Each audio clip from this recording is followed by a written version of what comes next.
ನಮಸ್ಕಾರ ವೀಕ್ಷಕರೇ, ಎಲ್ಲರಿಗೂ ಸನ್ನೀಸ್ ಕಿಚನ್ಗೆ ಸ್ವಾಗತ. ನಾನು ನಿಮ್ಮ ಸಂಧ್ಯಾ ರಘು.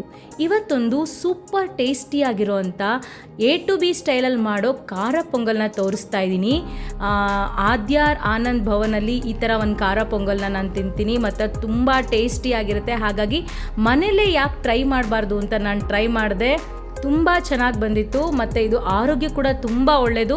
ಯಾಕಂದರೆ ನಾವಿಲ್ಲಿ ಹೆಸರು ಬೇಳೆ ಬಳಸ್ತೀವಿ, ಅದು ಪ್ರೋಟೀನ್ಸು, ಹಾಗಾಗಿ ಆರೋಗ್ಯ ಕೂಡ ತುಂಬ ಒಳ್ಳೆಯದು. ಹೇಗೆ ಮಾಡೋದು ಅಂತ ನೋಡೋಣ. ಮಾಡೋದು ಕೂಡ ತುಂಬ ಸಿಂಪಲ್. ಬರೀ ಕೆಲವೇ ಇಂಗ್ರೀಡಿಯೆಂಟ್ಸಲ್ಲಿ ನಾವು ಇಷ್ಟು ಹೆಲ್ದಿಯಾಗಿರುವಂಥ ಪೊಂಗಲ್ನ ಮಾಡ್ಕೋಬೋದು. ನಾನು 1 ಲೋಟ ಅಕ್ಕಿ ತೊಗೊಂಡಿದ್ದೀನಿ. 1 ಲೋಟ ಅಕ್ಕಿಗೆ ಅರ್ಧ ಲೋಟದಷ್ಟು ನಾನು ಹೆಸರು ಬೇಳೆ ತೊಗೊಂಡಿದ್ದೀವಿ. 1:1/2. ನೀವು 1 ಲೋಟ ತೊಗೊಂಡ್ರೆ ಅದಕ್ಕೆ ಅರ್ಧದಷ್ಟು ನೀವು ಹೆಸರು ಬೇಳೆನ ತೊಗೋಬೇಕು. ಇದೆರಡನ್ನೂ ಚೆನ್ನಾಗಿ ತೊಳ್ಕೊಳ್ಳೋಣ. ತೊಳ್ಕೊಂಡ ನಂತರ ಇದಕ್ಕೆ ನಾನು ಹಸಿರು ಮೆಣಸಿನ್ಕಾಯಿ ಹಾಕೋತಾ ಇದ್ದೀನಿ ಖಾರಕ್ಕೆ. ನೀವು ಬೇಕಾದರೆ ಒಣ ಮೆಣಸಿನ್ಕಾಯಿ ಕೂಡ ಹಾಕ್ಕೋಬೋದು. ಹಸಿರು ಮೆಣಸಿನ್ಕಾಯಿನೂ ಸೇರಿಸ್ಕೊಂಡ ನಂತರ ಇದಕ್ಕೆ ನಾನಿವಾಗ ಒಂದು 4 ಲೋಟದಷ್ಟು ನೀರು ಹಾಕ್ತೀನಿ.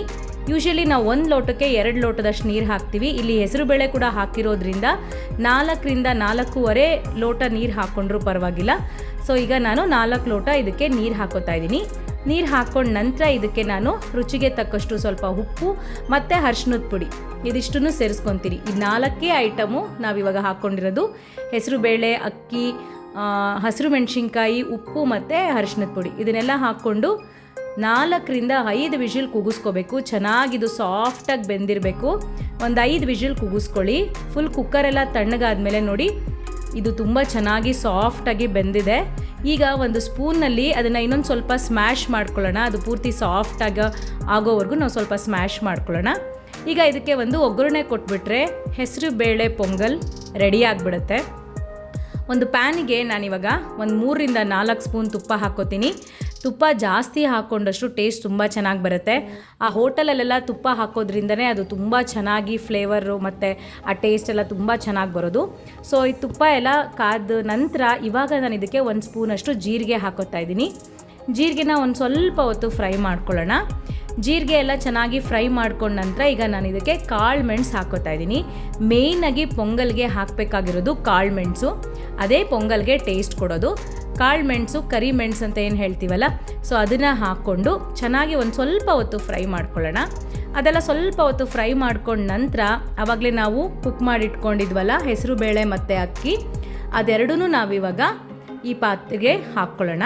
ಪ್ಯಾನ್ಗೆ ಇವಾಗ ಅದನ್ನು ಟ್ರಾನ್ಸ್ಫರ್ ಮಾಡ್ಕೊಳ್ಳೋಣ. ಇದು ಚೆನ್ನಾಗೆಲ್ಲ ಫ್ರೈ ಆಗಿದೆ. ಈಗ ನಾನು ಆವಾಗಲೇ ಬೇಯಿಸಿಟ್ಕೊಂಡಿದ್ನಲ್ವ ಹೆಸರು ಬೇಳೆ ಮತ್ತು ಅಕ್ಕಿ, ಅದನ್ನು ಇವಾಗ ಪ್ಯಾನ್ಗೆ ಸೇರಿಸ್ಕೊತಾ ಇದ್ದೀನಿ. ಇದು ಮಾಡೋದು ಕೂಡ ತುಂಬ ಈಸಿ. ಮನೇಲಿ ಏನಾದರೂ ತರಕಾರಿ ಇಲ್ಲ ಅಂದರೆ, ಸಡನ್ನಾಗಿ ಏನಾದರೂ ಮಾಡಬೇಕು ಅಂದರೆ ಕ್ವಿಕ್ಕಾಗಿ ಆಗೋವಂಥ ರೆಸಿಪಿ ಮತ್ತು ಅಷ್ಟೇ ಹೆಲ್ದಿ ರೆಸಿಪಿ ಮತ್ತು ಸೂಪರಾಗಿರುತ್ತೆ ಟೇಸ್ಟು. ಇದನ್ನೆಲ್ಲ ಹಾಕ್ಕೊಂಡು ಚೆನ್ನಾಗಿ ಇದನ್ನು ಈ ರೀತಿ ಮಿಕ್ಸ್ ಮಾಡ್ಕೊಳ್ಳೋಣ. ಸ್ವಲ್ಪ ನೀರು ಹಾಕ್ಕೊಂಡು ಕನ್ಸಿಸ್ಟೆನ್ಸಿ ನೋಡಿಕೊಂಡು ನೀಟಾಗಿ ಮಿಕ್ಸ್ ಮಾಡ್ಕೊಳ್ಳಿ. ಸೊ ಮಿಕ್ಸ್ ಮಾಡ್ಕೋಬೇಕಾದ್ರೆ ನೀವು ಸ್ವಲ್ಪನೇ ನೀರು ಹಾಕ್ಕೊಂಡು ನಿಮಗೆ ಎಷ್ಟು ತೆಳ್ಳಗೆ ಬೇಕೋ ನೋಡಿಕೊಂಡು ಮಿಕ್ಸ್ ಮಾಡ್ಕೊಳ್ಳಿ. ತುಂಬ ತೆಳ್ಳಗಾದರೂ ಚೆನ್ನಾಗಿರಲ್ಲ, ತುಂಬ ಗಟ್ಟಿ ಇದ್ರೂ ಚೆನ್ನಾಗಿರಲ್ಲ. ನೋಡಿಕೊಂಡು ನೀರು ಹಾಕ್ಕೊಂಡು ಮಿಕ್ಸ್ ಮಾಡ್ಕೊಳ್ಳಿ.